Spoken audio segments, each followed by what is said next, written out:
Bismillahirrahmanirrahim. Assalamualaikum warahmatullahi wabarakatuh. Alhamdulillahi wa kafa wassalatu wassalamu ala rasulihil mustafa wa ala alihi wa sahbihi wa man iktafa, amma ba'd. Kita panjatkan puja dan syukur kehadirat Allah Subhanahu wa taala. Pada malam yang berbahagia kali ini, tanggal 5 Rabiul Awal 1445 Hijriah, atau yang bertepatan dengan tanggal 19 September 2023, kita kembali diberi kekuatan, kesehatan, hidayah serta taufik dari Allah Jalla wa'ala, sehingga kita bisa kembali menghadiri pengajian rutin adab dan akhlak di Masjid Jenderal Besar Sudirman di Kota Purwokerto ini. Kita berharap semoga Allah Subhanahu wa taala berkenan untuk melimpahkan kepada kita semuanya ilmu yang bermanfaat, sehingga bisa kita amalkan sebagai bekal untuk menghadap kepada Allah Jalla wa ala. Allahumma amin. Salat dan salam semoga senantiasa tercurahkan kepada junjungan kita Nabi Agung Muhammad sallallahu alaihi wasallam, kepada keluarganya, sahabatnya dan umatnya yang setia mengikuti tuntunannya hingga di akhir nanti. Para hadirin dan hadirat sekalian kami hormati dan juga segenap pendengar serta pemirsa rahimani wa rahimakumullah. Pada pertemuan terakhir kita membahas tentang dampak buruk sifat pelit di dunia. Dan saat itu kita janjikan bahwa pada pertemuan kali ini kita akan membahas dampak buruk sifat pelit di mana? Di akhirat. Dampak buruk sifat pelit di akhirat. Tapi sebelum itu kita akan baca hadis yang dibawakan oleh Imam Ibnu Hajar Al-Asqalani rahimahullahu taala di dalam Kitabul Jami' dari kitab Bulughul Maram, yaitu hadis nomor 45, wa an Jabirin radhiyallahu anhu qala, dari seorang sahabat Nabi sallallahu alaihi wasallam yang bernama Jabir, semoga Allah meridhai beliau. Beliau berkata, qala Rasulullah sallallahu alaihi wasallam, Rasulullah sallallahu alaihi wasallam bersabda, ittaqudz zulm, hati-hatilah dari perbuatan zalim. Fa inna dzulma dzulumatun yaumal qiyamah, karena perbuatan zalim itu di hari kiamat akan mengakibatkan kegelapan yang berlipat-lipat bagi pelakunya. Lalu Nabi SAW melanjutkan sabdanya, wattaqus syuh, hati-hatilah dari sifat pelit. Dari sifat pelit. Fa innahu ahlaka man kana qablakum, karena sesungguhnya sifat pelit ini telah membinasakan orang-orang sebelum kalian. Akhrajahu Muslim, hadis riwayat Muslim. Pada pertemuan yang lalu kita sudah membahas dampak buruk sifat pelit di dunia. Hari ini kita akan membahas dampak buruk sifat pelit di akhirat. Antara lain yang pertama, akan menjadi beban berat di akhirat. Akan menjadi beban berat di mana? Di akhirat. Akibat dari sifat pelit itu di hari kiamat nanti akan menjadi beban berat bagi pelakunya. Apa dalilnya? Dalilnya adalah Al-Quran surat Ali Imran ayat 180. Surat apa? Ali Imran ayat berapa? 180. Apa kata Allah Azza wa Jalla? وَلَا يَحْسَبَنَّ الَّذِينَ يَبْخَلُونَ بِمَا آتَاهُمُ اللَّهُ مِنْ فَضْلِهِ هُوَ خَيْرًا لَهُمْ.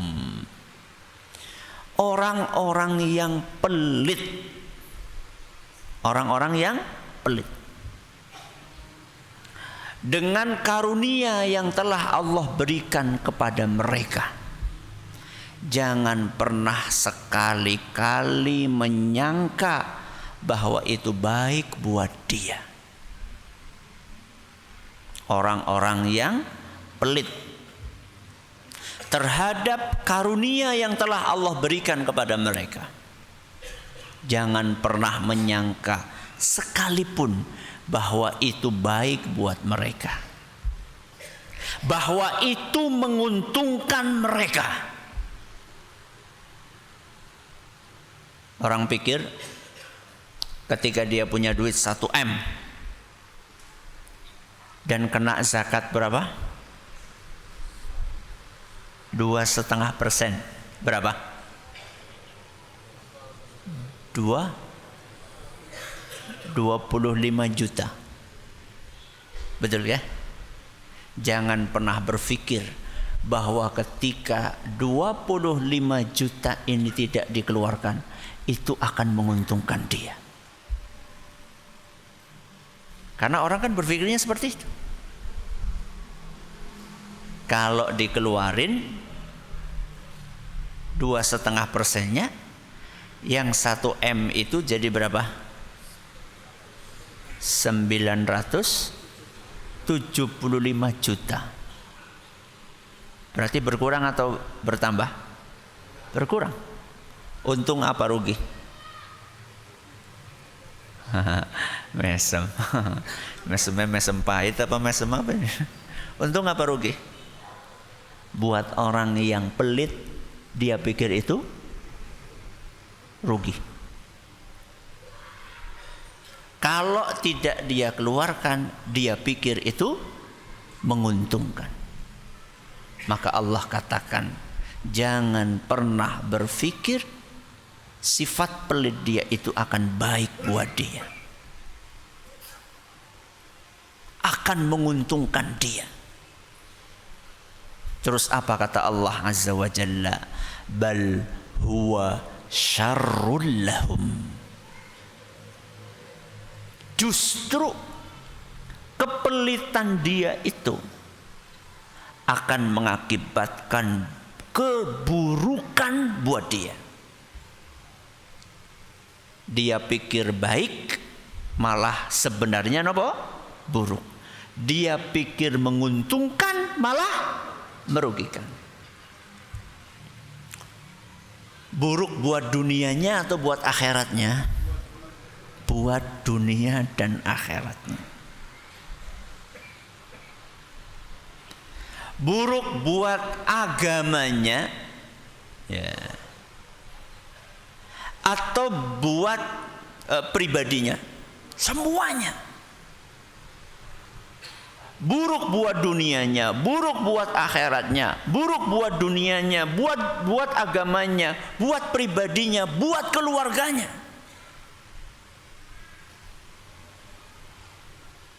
Makanya kata para ulama, zakat itu ibarat kotoran yang harus diapain? Harus dikeluarin. Kenapa dikatakan zakat? Zakat itu bisa bermakna tumbuh dan berkembang, bisa bermakna suci. Jadi zakat itu dikeluarkan untuk mensucikan harta kita. Zakat itu dikeluarkan untuk menumbuh kembangkan harta kita. Berarti kalau nggak dikeluarkan, harta itu jadi kotor. Karena yang kotoran ini nggak dikeluarkan, dan menjadi harta tersebut tidak tumbuh dan tidak berkembang. Berarti kalau dikeluarkan jadi bersih dan jadi tumbuh dan berkembang.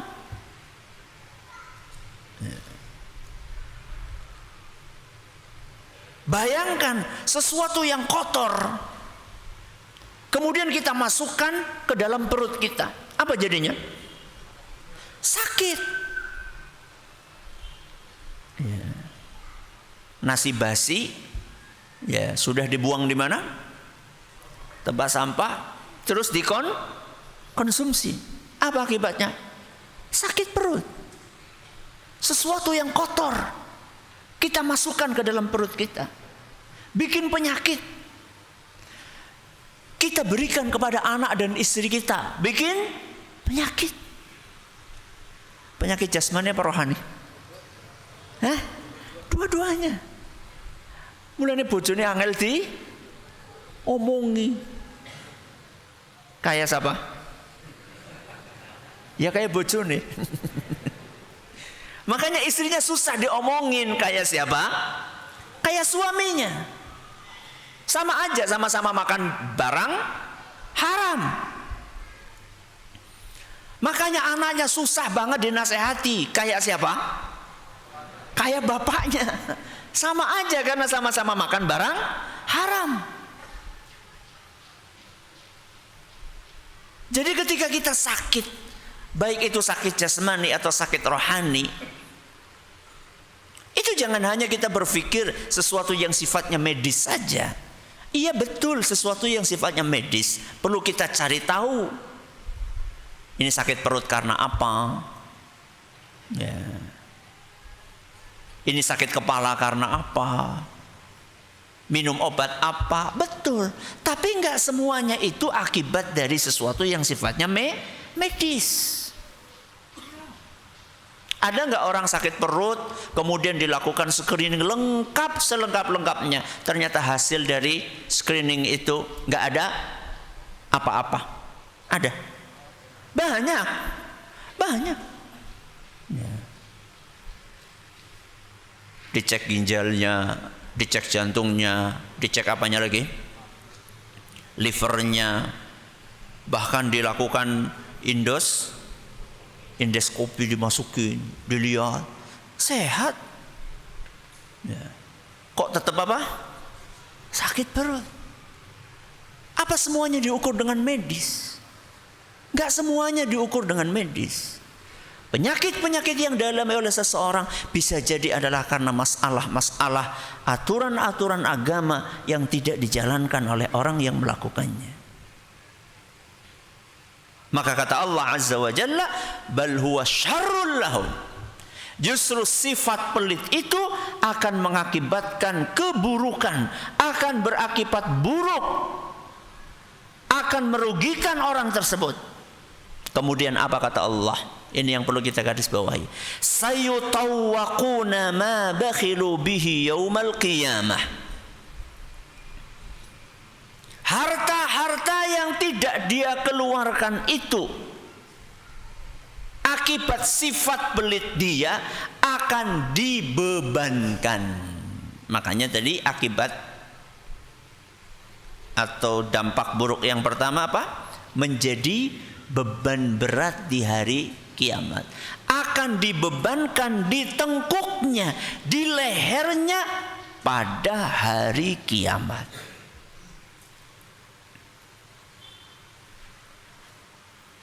Dalam bentuk apa Ustaz dibebankan di lehernya tersebut?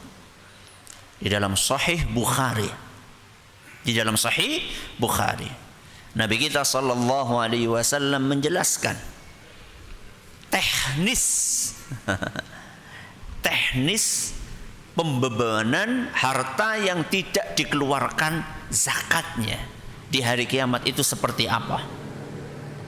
Kata Nabi SAW, man atahu Allahu malan falam yuaddi zakatahu.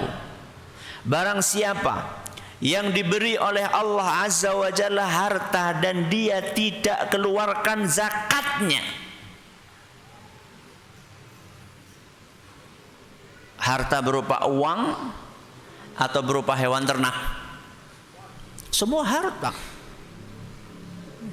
Mau emas, mau perak, mau hewan ternak, mau apa lagi? Hasil panen. Harta apapun yang sudah sampai nisab zakat kemudian tidak dikeluarkan, apa kata Nabi SAW? Muthila lahu syuja'an aqra lahu zabibatani yutawwaqahu yaumal qiyamah. Oleh Allah Azza wa Jalla, harta-harta tersebut akan dirupakan bentuknya dengan seekor ular jantan yang kepalanya mengkilat saking beracunnya. Saking apa? Beracunnya. Dan di atas kedua matanya ada bintik hitam. Terus diapain? Dikalungkan di leher orang tersebut. Hanya dikalungkan saja? Hanya disuruh bawa ular saja? Enggak. Ya'khudhu bilih zimataihi ya'ni bisyidqaihi. Dengan dua gigi taring dari ular itu, selama digantungkan di lehernya, dia merobek-robek leher dari orang tersebut. Dan itu adalah ular yang sangat berbisa. Sambil merobek-robek, menggigiti orang tersebut, apa kata si ular? Ana maluk, ana kanzuk. Akulah hartamu, akulah simpananmu ketika kamu di dunia. Serem? Serem. Jangan kalau ketemu ular sekarang, pripun? Sing Melayu siapa? Jenengan apa ular nih? Berbeda. Padahal mungkin cuma ular apa? Ular sawah, ular yang enggak terlalu apa? Berbisa. Ini sudah jelas-jelas ularnya super berbisa. Di dalam riwayat yang lain disebutkan bahwa ular ini terus ngejar orang itu. Jadi kemana orang itu pergi dikejar terus sama ular tersebut. Orang ini berkata, kamu siapa? Saya hartamu. Lupa ya? Ya karena bentuknya apa? Ular. Saya hartamu. Yang dulu kamu tidak keluarkan zakatnya. Ya. Di dalam hadis yang lain disebutkan, kalau hartanya itu berupa sapi atau berupa kambing atau berupa onta, berarti hewan apa? Hewan ternak. Maka dia disuruh gotong. Disuruh gotong di mana? Di pundaknya, di tengkuknya, sambil sapi itu ngomong terus, bunyi terus. Dan dilihatin oleh manusia seluruh dunia. Kayak apa isinya jajal? Ya, bagaimana malunya dia sudah mendapatkan beban begitu berat, disuruh bawa sapi tersebut. Kalau itu bentuknya sapi, kalau itu bentuknya onta, suruh bawa onta. Kalau itu bentuknya kambing, suruh bawa kambing. Disuruh bawa beban berat itu di tengkuknya, sambil sapi ini ngomong terus, ini aku hartamu yang dulu kamu tidak apa? Zakat. Kemudian Rasulullah sallallahu alaihi wasallam tala hadhil ayah. Kemudian Nabi SAW membaca ayat barusan. Surat apa tadi? Ali Imran ayat 180. Ya, 180. Dah, ini adalah yang pertama. Apa yang pertama? Akan menjadi beban berat di mana? Di akhirat. Dampak buruk yang kedua, di antara dampak buruk yang akan dirasakan oleh orang yang pelit ketika di dunianya, maka di akhirat yang kedua akan mengakibatkan kebinasaan. Apa yang kedua? Akan mengakibatkan kebinasaan. Kalau pada pertemuan sebelumnya kita menjelaskan kebinasaan di mana? Di dunia. Kalau ini kita sekarang menjelaskan kebinasaan di akhirat. Jadi orang yang pelit itu binasa dunia akhirat. Dalilnya hadis yang cukup panjang yang diriwayatkan oleh Imam Al-Bazzar, dan kata Syekh Al-Albani hadis ini hasan li ghairihi. Hadisnya cukup panjang, yang perlu kita garis bawahi adalah di baris yang terakhir dari hadis ini. Tapi kita akan baca semuanya, enggak apa-apa. Qala Nabi sallallahu alaihi wasallam, Rasulullah SAW bersabda, "Salasun kaffaratun." 3 hal yang bisa menghapuskan dosa. Berapa hal? 3 hal yang akan menghapuskan dosa.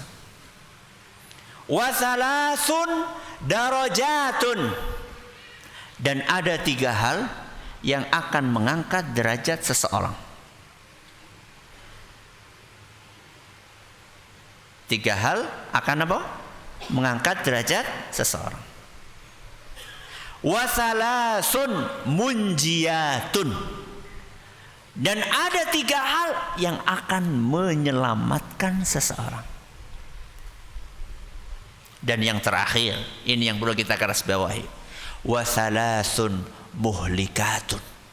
Dan ada 3 hal yang akan membinasakan seseorang. Berarti Nabi nyebutkan berapa poin? Berapa poin? 4 poin. Poin pertama, 3 hal yang menghapus dosa. Poin yang kedua, 3 hal yang akan mengangkat derajat. Poin yang ketiga, 3 hal yang akan menyelamatkan seseorang. Yang keempat, 3 hal yang akan membinasakan seseorang. Mari kita baca satu persatu dari 4 poin ini. Fa'ammal kaffarat. Adapun yang akan menghapuskan dosa seseorang, Nabi sebutkan berapa tadi? 3. Fa isbaghul wudu'i fis sabarat.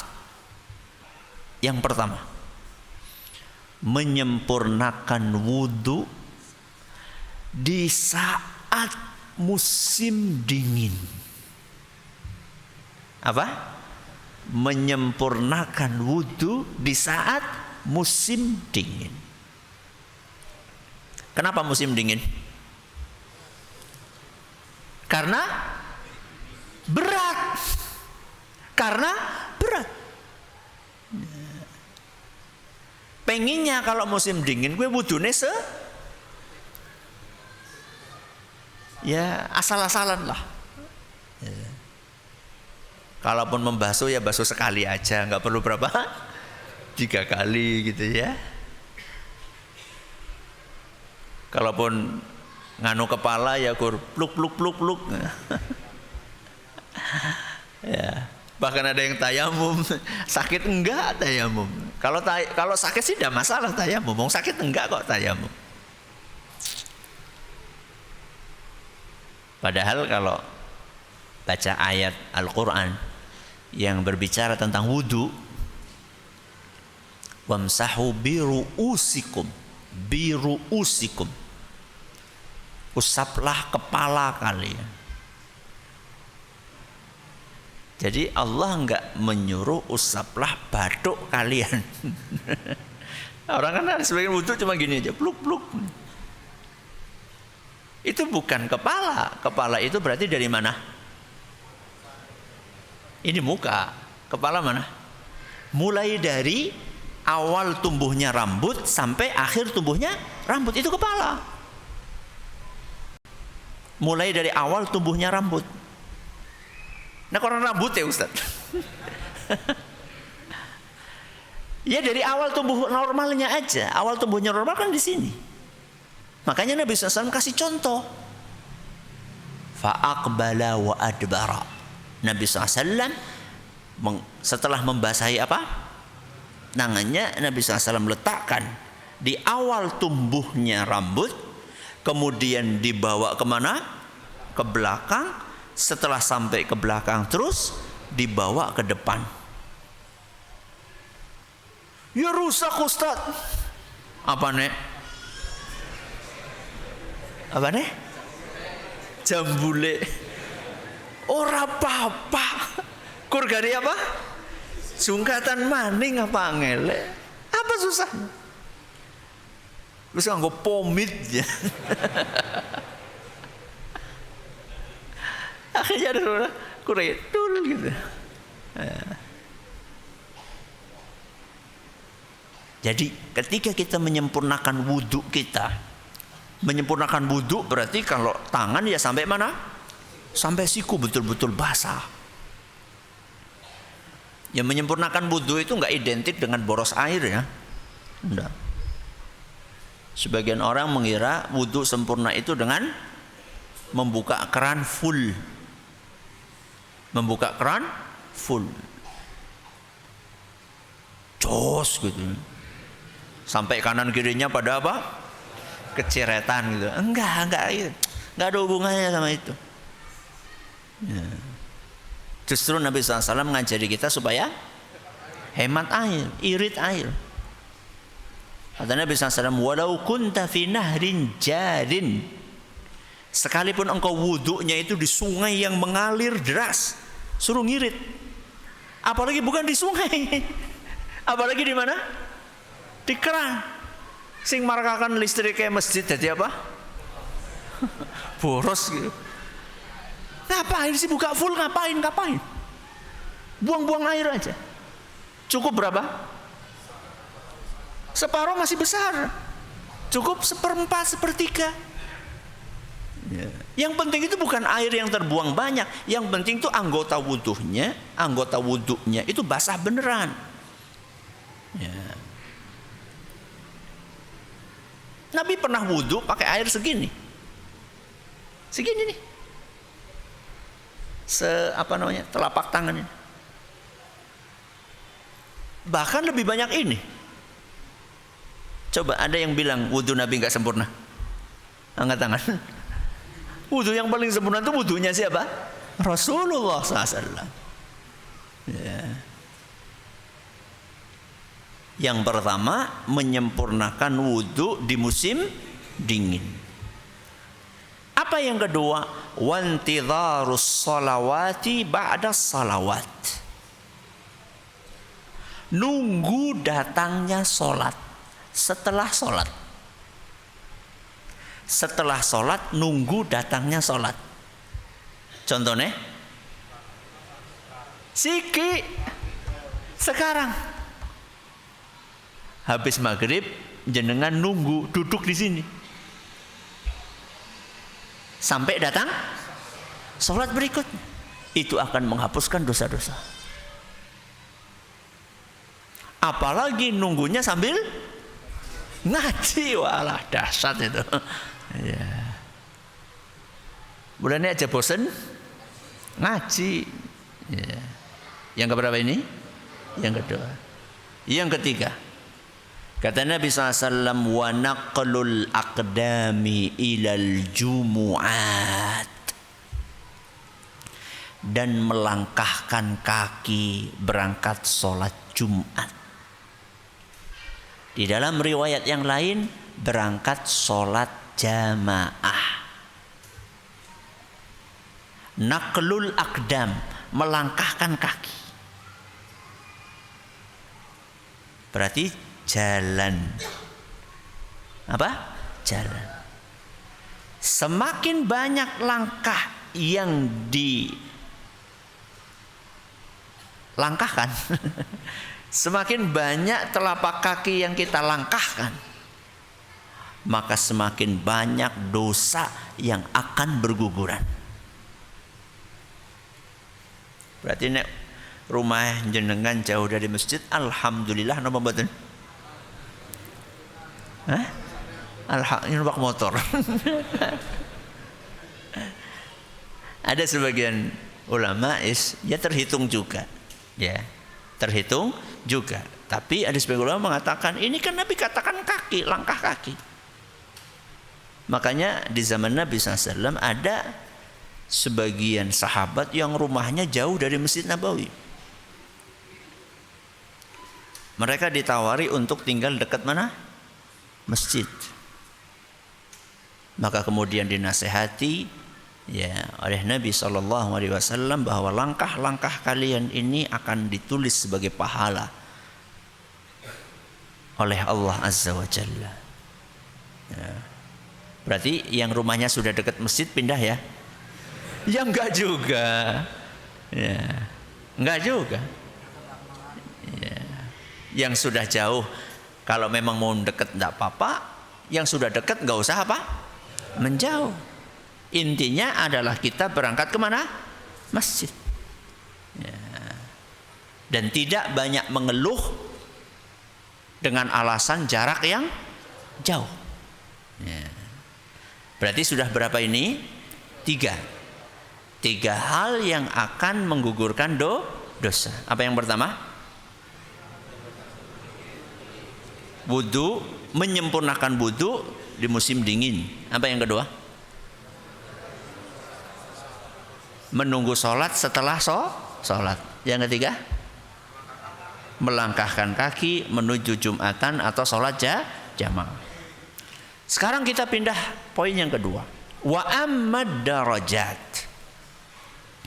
Adapun yang bisa mengangkat derajat seseorang adalah fa it'amut ta'am, berbagi makanan. Apa? Berbagi makanan. Kapan? Jumat tok? Enggak cuma Jumat. Wong gue butuh mangan ora kur Jumat tok. Orang itu butuh makan enggak cuma hari Jumat. Masa orang suruh libur 1 pekan? Hari Jumat numpuk makanan. Enggak cuma hari Jumat aja. Di semua hari. Di semua hari. Senin, Selasa, Rabu, Kamis, Jumat, Sabtu, Ahad, semuanya. Ya. Makanan besar apa makanan kecil? Nah, ya besar ya kecil. Apa yang bisa kita berikan? Ya. Karena Nabi SAW mengatakan it'amut ta'am, makanan. Apapun itu makanan. Makanan besar, makanan kecil. Buah-buahan, makanan bukan? Makanan. It'amut ta'am, bisa mengangkat derajat seseorang. Alhamdulillah, wassalatu wassalamu ala rasulillah, amma ba'd. Tadi kita sampai apa itu? Berbagi makanan. Ya. Berbagi makanan kepada siapa? Hah? Kepada orang beriman atau kepada orang tidak beriman? Kepada semuanya. Kepada orang yang sholat apa yang enggak sholat? Semuanya. Tapi, ada tapinya. Ketika kita berikan itu kepada orang yang soleh, kemudian orang soleh itu menggunakan energi yang dia dapatkan dari makanan itu untuk ibadah, maka kita mendapatkan pahala tambahan. Pahala apa? Pahala apa? Pahala ibadah dia. Kita sudah dapat tuh pahala ngasih makan. Kemudian sama orang ini, makanan itu kan dicerna terus jadi apa? Energinya buat sholat, buat ngajar, buat baca Quran, buat kerja bakti, ngecor di Tunas Ilmu hari Ahad besok tanggal 24.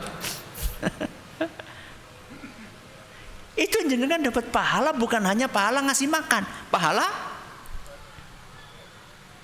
amal soleh yang digunakan atau amal soleh yang dilakukan dengan energi yang dihasilkan dari makanan yang Anda berikan. Makanya apa kata Nabi SAW dalam hadis yang diriwayatkan oleh Imam Abu Dawud, dan hadis ini dinyatakan hasan oleh Syekh Al-Albani, wala ya'kul ta'amaka illa taqi, hendaklah yang memakan, yang mengonsumsi makananmu adalah orang-orang yang bertakwa. Hendaklah orang-orang yang mengonsumsi makananmu adalah orang-orang yang bertakwa. Kenapa tadi alasannya? Supaya energinya digunakan untuk ibadah. Ustaz, kalau misalnya ternyata saya kasih makan orang, terus energinya buat nyolong gimana Ustaz? Kalau Anda tidak tahu, tidak masalah. Bagi-bagi makanan nih, Anda tidak tahu orang ini mau nyolong apa enggak. Ternyata dia gunakan energinya untuk apa? Nyolong. Tidak masalah. Tidak masalah. Artinya jenengan tidak dosa. Kecuali kalau dia datang ngomong sama jenengan, Mas, aku lemes banget, privasi, aku pengen mangan, amgo ngapa? Amgo nyolong. Ya jangan jenengan kasih. Kalau jenengan tahu persis dia mau menggunakan itu untuk keburukan, ya. Maka yang pengen berpartisipasi dalam kerja bakti hari apa? Ahad tanggal 24 September, berarti pekan depan ini, pekan ini, akhir bulan ini. Silakan. Ya. Mau partisipasi makanan, mau minuman, mau buah, mau snack, silakan. Ustaz, saya bukan snack, Ustaz, saya pengen tenaga. Oh, alhamdulillah, ahlan wa sahlan. Ya, tenaga pengen ikut apa? Meninggalkan jejak kebaikan di bangunan pondok, alhamdulillah. Ya, besok butuh tenaga banyak, karena kemungkinan sampai sore atau sampai malam malah, karena lokasinya agak tinggi. Ya, lokasinya agak tinggi. Kalau yang kemarin-kemarin itu lokasinya nggak terlalu tinggi. Kalau lokasi semakin tinggi lokasinya berarti tenaganya butuh semakin apa? Panjang kan alurnya. Ustaz, saya nggak bisa Ustaz tenaga. Ya sudah, semen enggak apa-apa, semen. Malah akan apa? Akan tersimpan, ya, menjadi apa? Simpanan investasi akhirat di situ. Semampunya, semampunya. Jadi yang pertama adalah berbagi makanan. Yang kedua kata Nabi SAW, wa ifsya'us salam, dan menebarkan apa? Salam. Gak bisa berbagi makanan, maka ada alternatif berikutnya untuk mengangkat derajat seseorang, yaitu dengan menebarkan salam. Berarti semakin sering kita mengucapkan salam atau menjawab salam, maka derajat yang akan kita dapatkan di surga semakin tinggi. Semakin males kita mengucapkan salam. Salam dari Rasul SAW malah diganti dengan salamnya orang Yahudi. Ya. Dan bangga dengan salam tersebut, ya, maka semakin rendah derajatnya, naudzubillah, di mana? Di surga. Ini yang kedua. Yang ketiga kata Nabi SAW, wassalatu bil laili wan nasu niyam, dan sholat di malam hari ketika kebanyakan orang tidur. Ketika kebanyakan orang tidur. Ya. Berarti sholat apa itu? Sholat tahajud. Karena rata-rata orang jam 3, ya, bahkan naudzubillah min dzalik, sholat subuh pun juga banyak yang belum bangun. Itu masuk. Kalau yang sunnah saja masuk, apalagi yang wajib. Tahajud hukumnya apa? Sunnah. Subuh wajib, apalagi yang wajib. Lebih lagi akan mengangkat derajat. Ini poin yang kedua. Poin yang ketiga, wa ammal munjiyat, adapun yang akan bisa menyelamatkan seseorang adalah satu, kata Nabi SAW, fal adlu fil ghadabi war ridha, bersikap adil ketika sedang marah ataupun ketika sedang senang, ketika sedang benci ataupun ketika sedang suka. Bersikap apa? Adil. Ya. Adil itu berat kapan? Ketika lagi marah atau ketika lagi senang? Dua-duanya. Dua-duanya. Ketika lagi marah, adil juga berat. Karena biasanya kalau lagi orang marah, dia itu pengen memberikan hukuman seberat-beratnya, dan itu nanti nggak jadi adil. Akhirnya malah zalim. Lagi marah, lagi seneng pun juga bahaya. Jenengan seneng sama seseorang, kemudian disuruh untuk berbuat adil sama orang itu, berat. Saya kasih contoh. Keluarga jenengan punya kasus di pengadilan. Punya kasus di pengadilan. Ini keluarga yang sangat jenengan sayangi. Dia salah. Jenengan tahu kejadiannya dia salah. Jenengan suruh bersaksi. Kalau jenengan jujur dan adil, maka dia akan dipenjara. Berat. Berat atau tidak? Berat.